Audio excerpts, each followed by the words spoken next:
Hello साथियों, कैसे हैं? स्वस्थ हैं, मस्त हैं। इसी आशा और विश्वास के साथ एक और सेशन में मैं संदीप शर्मा व्याख्याता वाणिज्य सभी साथियों का आज के इस सेशन में हार्दिक अभिनंदन और स्वागत करता हूं।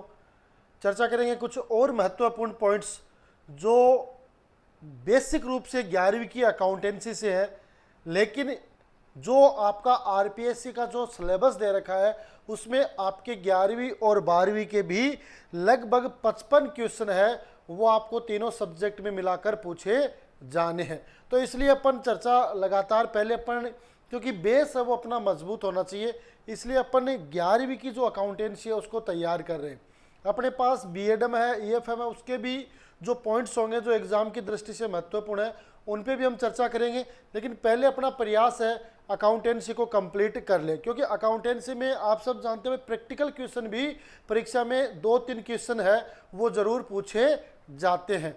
या तो अशुद्धि सुधार में पूछा जा सकता है, या आपके ट्रायल बैलेंस है उसमें पूछा जा सकता है, या उसमें जो आपकी कंपनी है अंशों के हरण से रिलेटेड वहाँ से क्वेश्चन भी प्रैक्टिकल पूछा जा सकता है। तो अपन प्रैक्टिकल क्वेश्चन की जो चर्चा वो भी करेंगे, लेकिन उससे महत्वपूर्ण है कि अकाउंटेंसी की जो शब्दों की जो भाषा है वो इस तरीके से है कि उनको अपने को प्रैक्टिकल और थ्योरी है वो दोनों पढ़नी पड़ेगी। निश्चित रूप से आप तैयारियों में लग गए होंगे, जो भी नहीं लगे हैं उनको मैं एक बार पुनः सूचना दे दूं, एक चेतावनी दे दूं, ये आपके पास गोल्डन अपॉर्चुनिटी है, क्योंकि 340 पोस्ट है वो कॉमर्स में कम नहीं होती हैं। जो तैयारी करने वाले बच्चे हैं वो कॉमर्स में कम ही मिलते हैं। और इस बार तो आप सब जानते हो कि 40% का जो नियम है वो और लागू कर दिया है, इसलिए अपने को क्या करना है कि 40% भी लेके आने हैं, दोनों पेपर में लेके आने हैं, इसलिए आपको तैयारियों में लग जाना है। ठीक है, तो आज के सेशन को स्टार्ट करेंगे मेरी इस बात के साथ कि भाई ईश्वर का दिया हुआ कभी अल्प नहीं होता और बीच में ही टूट जाए वो संकल्प नहीं होता। हार को जीत से दूर ही रखना मेरे दोस्तों, क्योंकि जीत का कोई विकल्प नहीं होता। अगर आपको जीत चाहिए, आपको सफलता चाहिए, तो निश्चित रूप से आपको मेहनत करनी पड़ेगी, और मेहनत करोगे तो निश्चित रूप से आपके सपने भी साकार होंगे। ये बात आपको माननी होगी। ठीक है, तो देखो आज के सेशन में अपन चर्चा करेंगे कुछ और महत्वपूर्ण पॉइंट्स जो आपके एग्जाम के लिए फायदेमंद हो सकते हैं। अपन अभी चर्चा करेंगे लेखांकन के प्रणाली या प्रकार, है ना, सिस्टम या टाइप्स ऑफ अकाउंटिंग, है ना। ये देखो प्रकार कह दो या प्रणाली कह दो, इसका भी ऑब्जेक्टिव क्वेश्चन बन सकता है ना। तो अपने को ये ध्यान रखना है प्रणाली और प्रकार कितने प्रकार होते हैं या कितनी प्रणालियां होते हैं। मुख्य रूप से इसको 2 भागों में बांटा जाता है। कौन कौन सी है? एक तो आपकी इकहरा लेखा प्रणाली जिसे सिंगल एंट्री सिस्टम में कहते हैं, और दूसरी है आपकी दोहरा लेखा प्रणाली जिसे डबल एंट्री सिस्टम कहते हैं, और इसके आधार पर ही सारी अकाउंटिंग है वो चलती है। तो ये क्लियर है सारी बात कि भाई दो आपको महत्वपूर्ण क्षेत्र माने गए हैं, इकहरा लेखा प्रणाली और दोहरा लेखा प्रणाली। लेकिन इसके अगर हम तीसरी की बात करें, आपके मन में एक प्रश्न आ रहा होगा क्या तीसरी प्रणाली भी हो सकती है? तो तीसरी प्रणाली के रूप में प्राचीन जो भारतीय महाजनी बही खाता पद्धति है उसको इसमें मान सकते हैं। लेकिन अगर वैसे चर्चा करें तो इसको 2 भागों में ही बांटा गया है, इकहरा लेखा प्रणाली और दोहरा लेखा प्रणाली मानी जाती है ना। इसके अलावा प्राचीन समय में से चली आ रही जो आपकी महाजनी बही खाता प्रणाली है वो भी लेखांकन की प्रणाली है, जिसने क्या किया, समय के साथ स्वयं को विश्वसनीय प्रणाली के रूप में सिद्ध किया है। यानी अपन बात करें तो जो महाजनी बही खाता पद्धति होती थी उसमें भी आपके नाम और जमा पेटे होते थे, नाम पेटे और जमा पेटे इस तरीके के शब्द है वो उसमें यूज किए जाते थे। वहां पर स्केल से लाइनिंग नहीं खींची जाती थी, जो पन्ने हैं उनको मोड़कर लाइन बनाई जाती थी। आपने देखा होगा एक सहजिल्द पीले कलर की एक बही आती है जिसमें वही सिस्टम है, वही तरीका है जो अपने महाजनी बही खाता पद्धति का जो फॉर्मेट चलता है। तो यानी उसी के अकॉर्डिंग सारा काम में हो रहा है। ठीक है, तो ये बात मेरी समझ गए होंगे आप, ये बातें समझ गए होंगे। तो ये देखो इसको किस तरीके से डिफाइन किया गया था वो अपन चर्चा कर लेते हैं।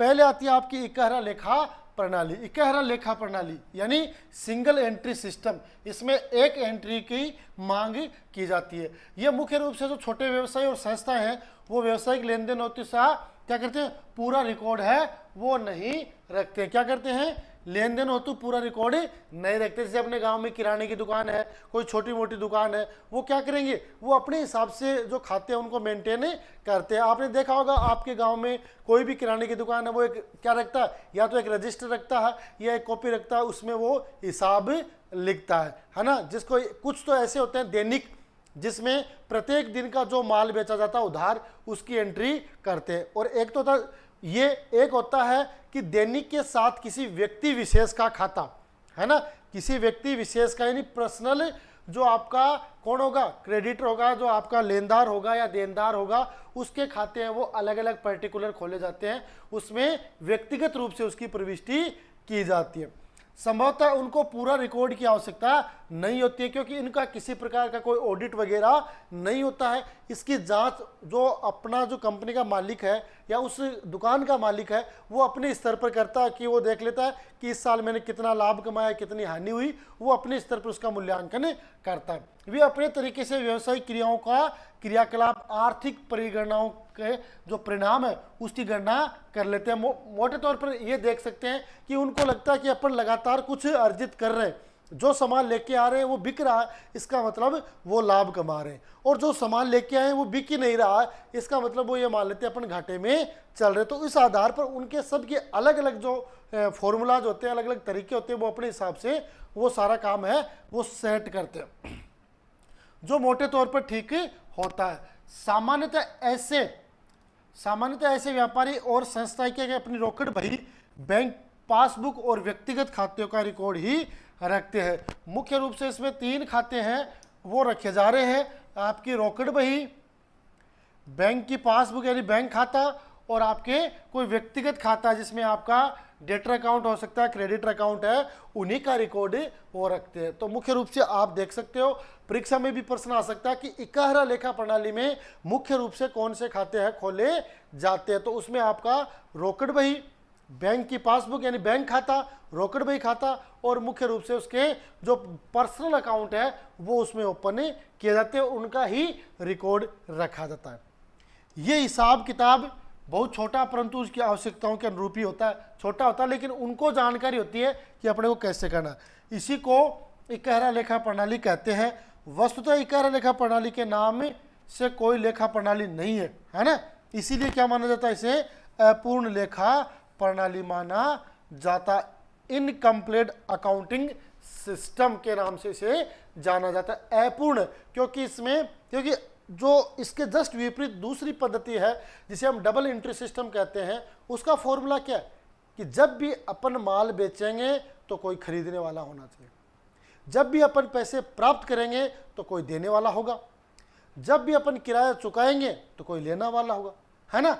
जब अपना देनदार है तो अपने लेनदार है, जब अपन लेनदार है तो अपना कोई देनदार है। इस तरीके से ये मानता है कि प्रत्येक खाते के 2 पक्ष होते हैं, लेकिन जो इकहरा लेखा प्रणाली है वो ये बातें नहीं मानती है। ये अपने हिसाब से आपकी जो रोकड़ बही है, बैंक पासबुक है और व्यक्तिगत यानी पर्सनल अकाउंट है वो इसमें ओपन करती है। बहुत ही कम नॉलेज वाला व्यक्ति है वो भी इस काम को आसानी से कर सकता है, और इसीलिए इसको आपकी क्या कहता है, इनकम्प्लीटेड रिकॉर्ड सिस्टम इसे कहा जाता है या इसे माना जाता है। क्या माना जाता है, इनकम्प्लीटेड जो सिस्टम है उसके तहत इसे अकाउंटिंग माना जाता है। ठीक है, ठीक है, होगी चर्चा, आगे देखते हैं, है ना। व्यवस्थित रूप से व्यापारिक और लाभ हानि खाता बनाया जाना इसमें संभव नहीं है। इसमें क्या होता है, जो ट्रेडिंग अकाउंट है, जो P&L अकाउंट है, क्या है, जो ट्रेडिंग अकाउंट है, जो P&L अकाउंट है और जो बैलेंस शीट है, ये तीनों ही इसमें नहीं बनाई जाती हैं, है ना। इसमें ये तीनों नहीं बनाए जाते हैं। ठीक है, ट्रेडिंग अकाउंट भी नहीं होता है, P&L अकाउंट भी नहीं होता और बैलेंस शीट भी नहीं होती। इस प्रकार एक निश्चित अवधि की समाप्ति पर व्यवसाय की आर्थिक स्थिति जानकारी हेतु इसमें स्टेटमेंट यानी बैलेंस शीट का बनाना संभव नहीं होता है। इसकी जगह वित्तीय मामलों के लिए आपको स्टेटमेंट ऑफ अफेयर्स तैयार किया जाता है। तो परीक्षा में प्रश्न आ सकता है कि इकहरा लेखा प्रणाली में व्यापार की आर्थिक स्थिति जानने के लिए कौन सा खाता तैयार किया जाता है, तो आपका स्टेटमेंट ऑफ अफेयर्स खाता है वो तैयार किया जाता है। ठीक है, ओके, सारी बात क्लियर है। तो स्टेटमेंट ऑफ अफेयर्स है वो यहां पर ओपन होगा। ठीक है, स्टेटमेंट ऑफ अफेयर्स अकाउंट यहां पर ओपन होगा। बढ़े आगे, और भी इसके क्या गुण हो सकते हैं उसके आधार पर कि यह प्रणाली बहुत ही छोटे व्यापारी और संस्थाओं के लिए उपयोगी है। ठीक है, बहुत ही सरल और कम खर्चीली प्रणाली मानी जाती है, यह भी सही है ना। जिसका संधारण करने के लिए एक सामान्य नॉलेज वाला व्यक्ति भी है, वो भी ये काम आसानी से कर सकता है। इस प्रणाली में आपकी जो भारी भरकम लेखा पुस्तकें हैं और विशेष ज्ञान की आवश्यकता नहीं होती है। कम पढ़ा लिखा हुआ व्यक्ति, कम नॉलेज वाला व्यक्ति जो नॉर्मल खातों के बारे में जानता है वो भी इसकी एंट्री कर सकता है। जिसको लिखना आता है वो आसानी से ये काम कर सकता है। पर अगर विशेष ज्ञान की आवश्यकता नहीं है तो ये प्रणाली है ज़्यादा विश्वसनीय नहीं कही जा सकती। क्यों नहीं कही जा सकती? क्योंकि इसमें जिस व्यक्ति ने खाता तैयार किया है उसके पास किसी विशेष प्रकार की कोई डिग्री नहीं है, विशेष प्रकार का कोई नॉलेज नहीं है। तो इस वजह से इसको विश्वसनीय नहीं माना जाता और साथ ही न्यायालय में विश्वस्त प्रमाण के रूप में भी इसे मान्यता नहीं प्राप्त है, मान्य नहीं किया जा सकता है ना। तो इसलिए इकहरा लेखा प्रणाली के कुछ ये दोष भी है, कुछ अवगुण भी अपन कह सकते हैं। ज़्यादा इसमें अवगुणी है ना, क्योंकि आजकल आप देखते हो व्यापार का इतना बड़ा इतना विस्तृत क्षेत्र हो गया है कि वहाँ पर अपन किसी भी चीज़ की है ना विश्वसनीयता होनी जरूरी है। अगर आंकड़ों में, डेटा में आपके खाते तैयार किए हैं उसमें विश्वसनीयता नहीं है तो एक मल्टीनेशनल जो कंपनी है उसमें लोग इन्वेस्टमेंट कैसे करेंगे? उनके आंकड़े हैं वो सही होने चाहिए, एग्जिट होने चाहिए, ताकि उसके आधार पर लोग विश्वास कर सके और उन पर क्या के भरोसा रहेगा, तब वो कंपनियां ग्रो भी करेगी। ठीक है, इसलिए जो अपूर्ण लेखा प्रणाली है वो अपने कोई निश्चित नियम आदि नहीं, उसके कोई स्वयं के नियम है, उसने अपने हिसाब से जैसे एंट्री कर दी वो ओके मानी जाती है, उसमें कोई नियम नहीं है। प्रणाली केवल व्यक्तिगत संतुष्टि ही प्रदान करती है।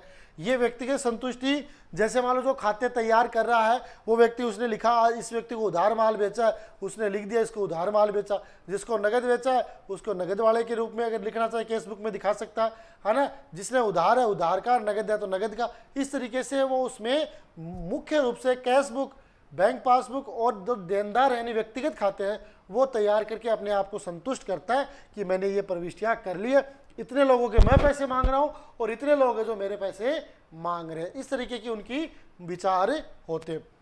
इस प्रणाली में मूल प्रमाणक यानी जो ओरिजिनल वाउचर है से ही सूचना स्रोत है ना, और उन्हीं पर निर्भर रहना भी पड़ता है। जो ओरिजिनल जो वाउचर है, क्योंकि इसमें ये प्रोसेस नहीं है कि उसने पहले जनरल एंट्री कर दी, फिर उसकी सहायक भैया तैयार हो गई, फिर ट्रायल बैलेंस है, फिर आपकी जो फाइनल अकाउंट है वो तैयार हो गए। इसमें ऐसी प्रोसेस नहीं है। इसमें तो आपने कोई भी सौदा लिख रखा है तो उसका मैच कहाँ से होगा?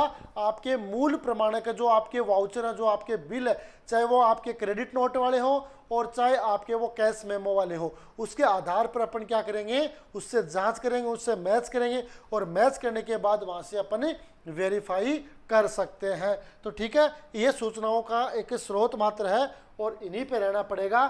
ठीक है, बढ़े आगे। अगर संक्षेप रूप में, एक सारांश के रूप में इकहरा लेखा प्रणाली के बारे में अपन बात करें तो पहला है केवल व्यक्तिगत खाते बनाए जाते हैं और रोकड़ बही बनाई जाती है ना। व्यक्तिगत खाते, क्योंकि बैंक है वो भी आपका व्यक्तिगत खाते में आता है, तो इसलिए इसमें केवल व्यक्तिगत खाते खोले जाते हैं और रोकड़ बही बनाई जाती है। एक बात हो गई। दूसरी बात क्या है? ये मूल प्रमाणकों पर निर्भर करती है ना। उदाहरण के लिए अपन मान सकते हैं कि वर्ष भर में क्रय किए गए माल की गणना हेतु विक्रेताओं और आपूर्तिकर्ताओं द्वारा जारी किए गए बिलों का योग लगा लिया जाता है और इसी प्रकार वर्ष भर की बिक्री की जानकारी स्वयं द्वारा जारी किए गए विक्रय बिलों के योग से की जा सकती है। यानी अगर आपने माल क्या किया है, खरीदा है, तो आप क्या देख लोगे, क्रय बिल देख लोगे। क्या देख लोगे, क्रय बिल देख लोगे। और अगर आपने माल बेचा है, अगर आपने माल बेचा है तो आप क्या देखोगे,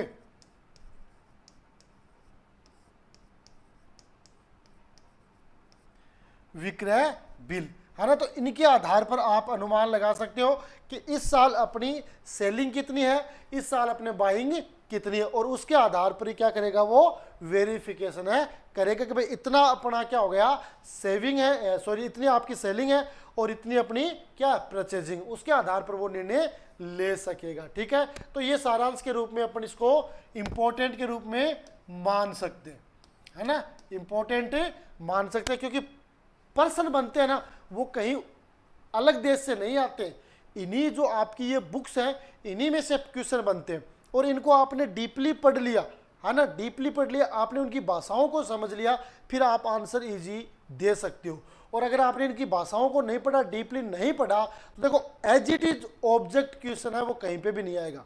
आप ये अपन सोचते ना कि मान लो जैसे मैंने 5000 ऑब्जेक्टिव क्वेश्चन पढ़ लिए तो मेरा सिलेक्शन हो जाएगा, नहीं, as it is objective question है वो आपको कहीं नहीं मिलेगा। कुछ ऐसा किया जाएगा जिससे विद्यार्थी है कुछ सोचे, है ना, ये नहीं कि उसने टिक लगाया और उसका सही हो गया, कुछ सोचेगा तब जाके उसका जो सही करने का तरीका है वो डेवलप होगा, तो सही कर पाएगा भी। ठीक है, बढ़े आगे।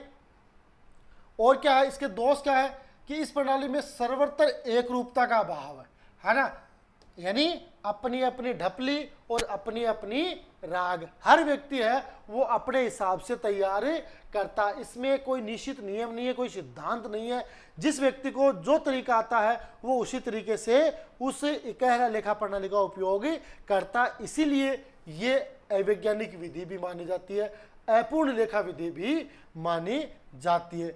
एक व्यापारी से दूसरे व्यापारी के रिकॉर्ड में एकरूपता नहीं होती है, कोई अधिक सूचनाएं रखता है तो कोई बहुत ही कम सूचनाएं रखता है, फिर भी काम उनका चल जाता है। ठीक है, दूसरा क्या है, ये सरल और सस्ती है, छोटे व्यापारियों के लिए उचित और लोचशील प्रणाली, ये एक अपूर्ण अवैज्ञानिक और उलझनों भरी प्रणाली मानी जाती है। तो ये आपका इंपॉर्टेंट पॉइंट हो सकता है कि भाई आपकी अपूर्ण भी है यानी इनकम्प्लीटेड भी है, अवैज्ञानिक भी है, और उलझनों से भरी हुई प्रणाली कौन सी होगी, आपकी इकहरा लेखा प्रणाली मानी जाएगी, सिंगल एंट्री सिस्टम प्रणाली है वो मानी जाएगी। ठीक है, समझ में आया कुछ समझ में इकहरा लेखा प्रणाली के? भाई जो लगातार पढ़ रहे हैं उनको तो ये इजी लगता है कि ठीक है गुरुजी क्या बता रहे हैं ये तो हमें पता ही है, लेकिन जो अभी फ्रेश है, जिसने हाल फिलहाल में एमकॉम किया है और साथ में बीएड की है, या जिसने पहले बीएड किया अब एमकॉम कर लिया, या जिसने पहले एमकॉम अब बीएड की है, तो उनके लिए थोड़ी सी समस्या, क्योंकि उन्होंने ये चीज़ आज से 5-7 साल पहले छोड़ दी थी, अब उनको वापस उस रूटीन में आना पड़ेगा। उनको क्या करना पड़ेगा, 11वीं 12वीं first year second year final सब बुक्स उनके नोट्स बनाने पड़ेंगे, उन सबको पढ़ना पड़ेगा, है ना, तब जाके सिलेक्शन होगा, ऐसे सिलेक्शन नहीं होता है, उनके लिए बहुत ज़्यादा मेहनत आपको करनी पड़ेगी, वो भी पूरी शिद्दत के साथ पूरी लगन के साथ आप करोगे तब उस मंजिल तक आप पहुँच पाओगे। ठीक है, तो ये अपूर्ण अवैज्ञानिक और उलझनों से भरी प्रणाली मानी जाती है। ये कुछ महत्वपूर्ण जो सारांश के रूप में मैंने आपको उपलब्ध करवाए, देखो अपनी पहले चर्चा होगी और फिर सारांश हो गया, दोनों चीज़ों का होना जरूरी है ना। फिर भी आपके समझ में कोई चीज़ नहीं आती है तो आप निष्फिक्र होकर कमेंट बॉक्स में आप कमेंट डालिए, हम उसका रिप्लाई देंगे, आपकी हर समस्या का समाधान करेंगे। क्योंकि जब 2013 वाली भर्ती आई थी तब मार्केट में ऐसा कोई लोग नहीं था जो कॉमर्स के बारे में आपको बढ़िया सजेस्ट कर सके, लेकिन अब लगातार जैसे ऑनलाइन फील्ड है वो बढ़ी है, तो आपकी मोटिवेशन भाई करने वाले भी आपको मिल जाएंगे और कोई भी आपकी समस्या उसका समाधान भी करने वाले मिल जाएंगे, तो निश्चित रूप से आप उस चीज़ से प्रेरित होंगे और तैयारियों में लग जाएंगे। ठीक है, आगे बढ़े। अब देखो इसकी दूसरी विधि आती है दोहरा लेखा प्रणाली, जिसे क्या कहते हैं, डबल एंट्री सिस्टम। क्या कहेंगे, डबल एंट्री सिस्टम। ये इंपॉर्टेंट है, इकारा लेखा प्रणाली भी इंपॉर्टेंट है, सिंगल एंट्री वाला, उससे तो मान लो एक क्वेश्चन आएगा, लेकिन इससे भी है ना आपके 2 से 3 क्वेश्चन है वो बनने की संभावना होती है। क्या है कि इकारा लेखा प्रणाली इसके ठीक विपरीत दोहरा लेखा प्रणाली का अंतर्गत व्यवसायिक लेन देनों का संपूर्ण रिकॉर्ड रखा जाता है। इसमें क्या किया जाता है, पूरा ऑल ओवर जो रिकॉर्ड्स हैं वो इसमें रखे जाते हैं और उसके अकॉर्डिंग ही क्या किया जाते हैं, फाइनल अकाउंट है वो तैयार किए जाते हैं। प्रत्येक व्यवसायिक लेन देन के 2 पक्ष होते हैं, ये क्या कहता है, क्योंकि इसका नाम क्या है, डबल एंट्री, दोहरा लेखा प्रणाली, तो इसलिए प्रत्येक जो भी व्यवसायिक ट्रांजैक्शन होगा वो किस रूप में होना चाहिए, वो आपका होना चाहिए मौद्रिक। किस में होना चाहिए, मौद्रिक रूप में होना चाहिए। मौद्रिक रूप में होगा, उसके 2 पक्ष होंगे, व्यवसायिक लेन देन भी होना चाहिए और मौद्रिक भी होना चाहिए। अगर कई बार ऐसे ट्रांजैक्शन होते हैं जो व्यापार से रिलेटेड नहीं होते, बाहर के किसी व्यक्ति के या किसी एम्प्लॉय के पर्सनल होते हैं, तो वो इसमें इंक्लूड नहीं होंगे। व्यवसाय से रिलेटेड होने चाहिए और साथ में मौद्रिक होने चाहिए, यानी फाइनेंशियल होने चाहिए, वो इसमें रखे जाएंगे, है ना। और उसके कितने पक्ष होते हैं, 2 पक्ष होते हैं। लेखा पुस्तकों में दोनों ही पक्षों का लेखा रखा जाता है, यानी जो आपकी एंट्री होगी उनके दोनों पक्षों का जो रिकॉर्ड है वो रखा जाएगा, क्योंकि दोनों पक्ष है वो महत्वपूर्ण माने जाते हैं। इस प्रणाली में सभी प्रकार के खाते व्यक्तिगत, सभी प्रकार के कौन कौन से खाते हो गए, व्यक्तिगत, वास्तविक और नाम मात्र। कौन से खाते हो गए आपका, नाम मात्र,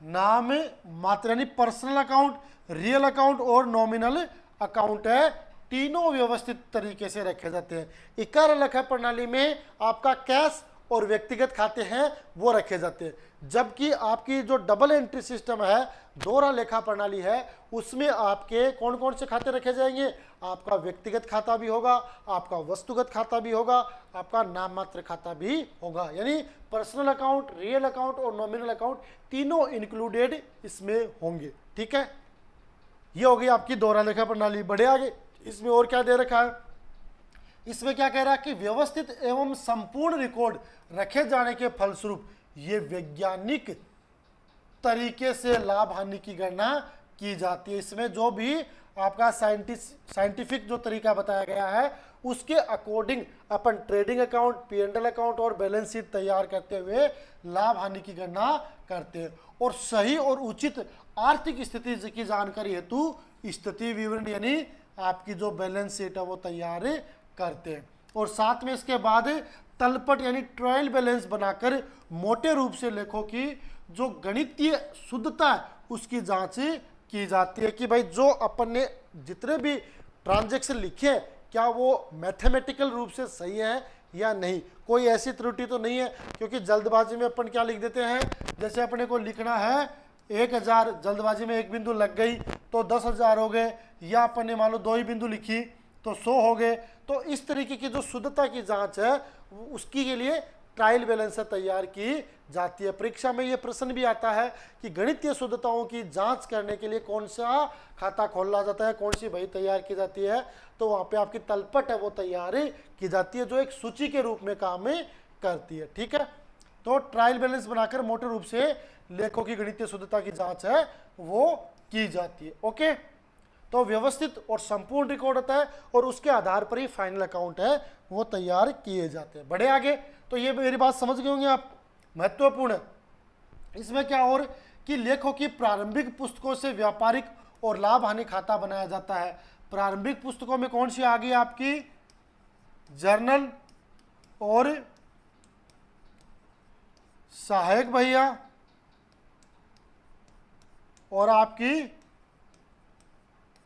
तलपट, यानी ये 3 पुस्तकें होती हैं जिनकी सहायता से आपके ट्रेडिंग अकाउंट, P&L अकाउंट और बैलेंस शीट बनाए जाते हैं। अंतिम खाते बनाते समय आवश्यक समायोजन, कुछ ऐसे समायोजन होते हैं जो छूट जाते हैं वो भी किए जाते हैं। या कई बार अपन क्या कहते हैं, जैसे पूर्वदत्त व्यय है, आउटस्टैंडिंग है, प्रीपेड है, एक्रूड है, अनअर्न्ड है, ये सारे के सारे क्या है आपके समायोजन होते हैं। इनको अपने को समायोजन प्रविष्टियों में एंट्रियों के रूप में शामिल करना पड़ता है। यानी कई बार क्या होता है, ऐसे खर्चे जो दे हो गए लेकिन वो अगले वर्ष से संबंधित है तो उनको भी अपन पेमेंट कर देते हैं, तो उनका समायोजन किया जाता है। ये प्रणाली वैज्ञानिक भी है और विश्वसनीय भी। ये ध्यान रखना, आपकी जो डबल एंट्री सिस्टम है, आपकी जो दोहरा लेखा प्रणाली है ना, दोहरा लेखा प्रणाली है, वो क्या है, वैज्ञानिक भी है और विश्वसनीय। ये सभी प्रकार के व्यवसायिक संगठनों के लिए बहुत ही उपयोगी है। ये तो आप जानते ही हो कि जो संस्था में काम करते हैं और कई तरीके के लोग होते हैं, जो इंटरनल और एक्सटर्नल जो यूजर्स होते हैं, उनको ये समय पर सूचनाएं उपलब्ध करवाती है। व्यापार की वस्तु स्थिति क्या है, किस तरीके से व्यापार है वो आपका ग्रो करेगा, क्या इसका पैटर्न रहेगा, वो तमाम चीजें वो बताती है। लेखांकन का संपूर्ण कार्य स्वीकृत सिद्धांतों, परंपराओं और अवधारणाओं के आधार पर किया जाता है ना। इसमें जितनी भी जो प्रविष्टियां होंगी, जितना भी जो लेखांकन का कार्य होगा, वो इनके जो आपका institute of chartered accountant of India है, उसके जो सिद्धांत हैं, उनकी जो परंपराएं हैं, उनकी जो अवधारणाएं हैं, उनके आधार पर किया जाता है। और साथ में इसमें लेखा मानका का प्रयोग है, वो भी इसमें किया जाता है। जो आपके एएस होते हैं, लेखा मानक अकाउंटिंग स्टैंडर्ड, उनके तहत इनको शामिल किया, ठीक है। एएस यानी अकाउंटिंग स्टैंडर्ड है, उसको भी इस विधि में शामिल किया जाता है। तो सारा का सारा काम है, निश्चित सिद्धांत है, निश्चित परंपराएं हैं, निश्चित अवधारणाएं, निश्चित नियम है, उनके अकॉर्डिंग दोहरा लेखा प्रणाली में प्रविष्टि की जाती है। इसलिए ये महत्वपूर्ण है। और जितने भी जो खाते तैयार करने हैं, वो सारे के सारे आपके इसी बेस पर रहेंगे। आगे यानी आप BCom first year, second year, final PG में जहाँ तक भी आपको एंट्रियों की बात आती है, तो वो आपका डबल एंट्री सिस्टम है, वो ही काम में लिया जाता है। अपन आगे चर्चा करेंगे, सारे पॉइंट्स की चर्चा करेंगे कि भाई दोहरा लेखा प्रणाली में खाते किस प्रकार के होते हैं, कौन कौन से खाते होते हैं, इनके नियम क्या, तमाम टॉपिक्स पर अपन चर्चा करेंगे। लेकिन थोड़ा सा संक्षेप में अपन इनकी चर्चा कर ले कि ये प्रणाली एक वैज्ञानिक प्रणाली है और विश्वसनीय प्रणाली भी मानी जाती है। ठीक है, बढ़े आगे। तीसरी प्रणाली के रूप में ये आ गई एक भारतीय पद्धति, जिसे महाजनी बही खाता पद्धति के रूप में जाना जाता है। ठीक है, इंडियन सिस्टम ऑफ अकाउंटिंग। महाजनी बही खाता प्रणाली भारतीय परंपराओं का अपना विशेष स्थान रखती है, सब जानते हैं। यह प्रणाली पूर्णतः स्वदेशी प्रणाली है, अपने भारत की प्रणाली है, स्वदेशी प्रणाली है। इसमें लेखा कार्य हेतु बहियों का प्रयोग है वो किया जाता है, जिसमें रोकड़ बही, नकल बही है ना, खाता बही आदि अलग अलग प्रकार की बहियों में लेखा कार्य किया जाता है। सारांश के रूप में अपन कह सकते हैं कि लेखांकन स्थानीय भाषा में होता है। क्या होता है? लेखांकन स्थानीय भाषा में होता है, जिसे समझना बहुत ही आसान होता है। यह प्रणाली इकहरा लेखा प्रणाली है ना कि से अधिक बेहतर हो सकती है ना। इकहरा लेखा प्रणाली से कहीं अधिक बेहतर है या अच्छी है, ये कह सकते हैं अपन, है ना। इतनी बात अपन कह सकते हैं। ठीक है,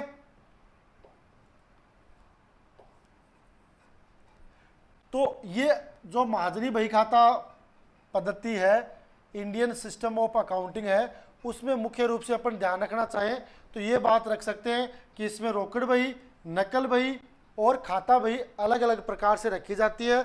और साथ में ये जो इकहरा लेखा प्रणाली है उससे ज़्यादा बेटर, कुल मिला के अपन इस बात में इतना जो सारांश है वो निकाल सकते हैं, है ना। इकहरा लेखा प्रणाली है वो पूर्ण रूप से अवैज्ञानिक है, बिल्कुल भी विश्वसनीय नहीं है, तो इसलिए अपन उसको अपना आधार नहीं मान सकते।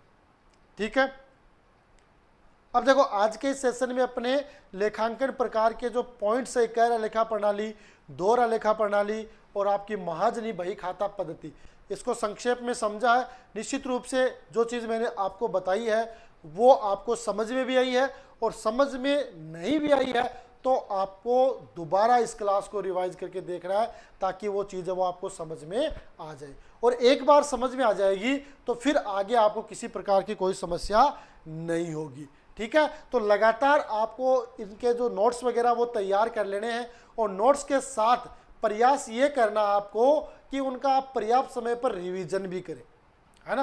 पर्याप्त समय पर आप रिवीजन करते रहोगे तो वो चीज़ आपके दिमाग में फिट हो जाएगी, और फिर आपको परीक्षा में कोई अनावश्यक जो चीज़ पढ़ने की भी आवश्यकता नहीं पड़ेगी, और जो चीज़ पढ़ी हुई है उसी में से आपके क्वेश्चन भी आपको मिल जाएंगे। ठीक है, तो आज के सेशन में इतना ही।